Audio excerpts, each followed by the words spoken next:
Sarah had been many things in her 23 years of life: sky dancer, mountain singer, daughter of the Emberwing clan, but on the day she was sold, wings chained and eyes dimmed, she felt like nothing more than a fragile shadow of the glory she once carried. The slave market on the fringe. World Castor 9 shimmered with neon fog and metallic dust. Alien buyers murmured, each glance heavy with greed or cold calculation. Dragonkin were rare, powerful, and since the fall of the Emberwing homeworld terrifyingly vulnerable. Sarah kept her chin raised anyway. Even in chains, she had pride, but when the human veteran stepped out of the crowd, she didn't expect him to look at her with kindness instead of value. Jack Mercer, soldier, decorated hero of the Helion Wars, a man who walked like someone who had seen entire stars fall but refused to bend under their ashes. He stopped in front of Sarah, studying her not like an object, but like a living being. "She's afraid," Jack murmured to the merchant. "She's obedient," the merchant corrected quickly. "Trained pretty useful." Jack's eyes hardened. "That's not what I said." Sarah blinked. She wasn't used to anyone listening to her fear. When Jack purchased her, he didn't pull her by the chains. He unlocked them, just like that. Freedom. Not legal freedom, perhaps, but freedom of breath, of dignity. She stared at him as if he were a trick of the market lights.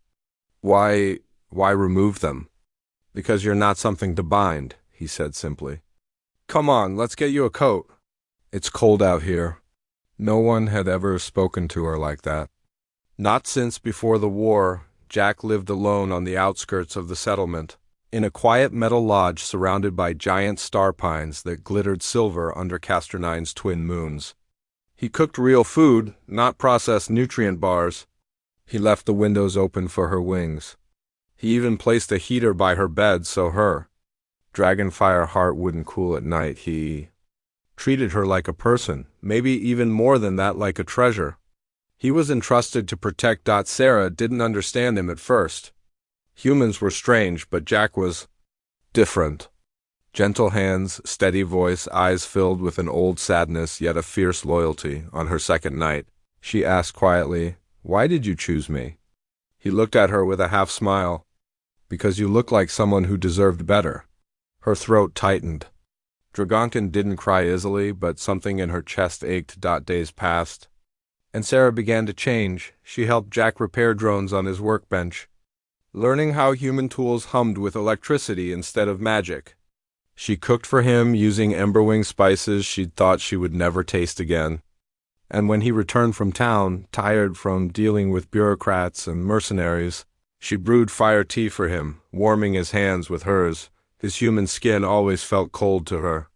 But he never complained. He seemed almost grateful. But Castor 9 was not a world where freedom stayed unnoticed. One night, mercenary raiders, those who profited from the fall of dragon clans, tracked Sarah down. They wanted their property back. Jack heard the alarms first. He grabbed his old plasma rifle and stepped outside. Just as 6 armed figures descended from the tree line, the leader sneered. "Human, hand over the girl." Sarah rushed forward. "Jack, no." He didn't flinch. "She's under my protection." "You won't touch her." "She's ours," the mercenary spat. "A dragon woman fetches a fortune." Jack raised his rifle. "She's not for sale." Plasma fire erupted. Jack moved like a soldier reborn, each shot precise, each stance born from years of survival. But 6 mercenaries against 1 wounded veteran was a losing fight. A bolt grazed his shoulder. Another struck near his ribs. He staggered. Sarah felt a roar build in her throat. One she had suppressed since the day her clan fell. She stepped forward. Wings unfurled. Scales glimmered like molten gold. Her eyes turned into burning suns. The mercenaries froze. A dragon was no ordinary opponent.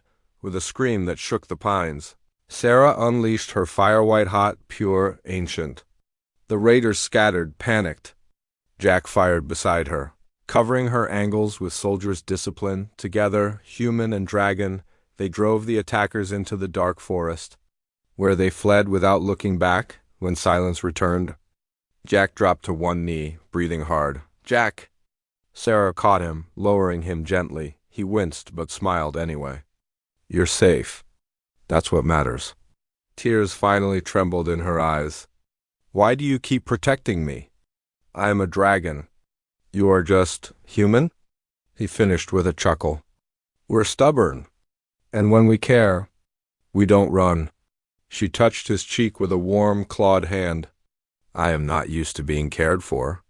Well, he whispered, leaning into her touch, get used to it. Jack healed slowly.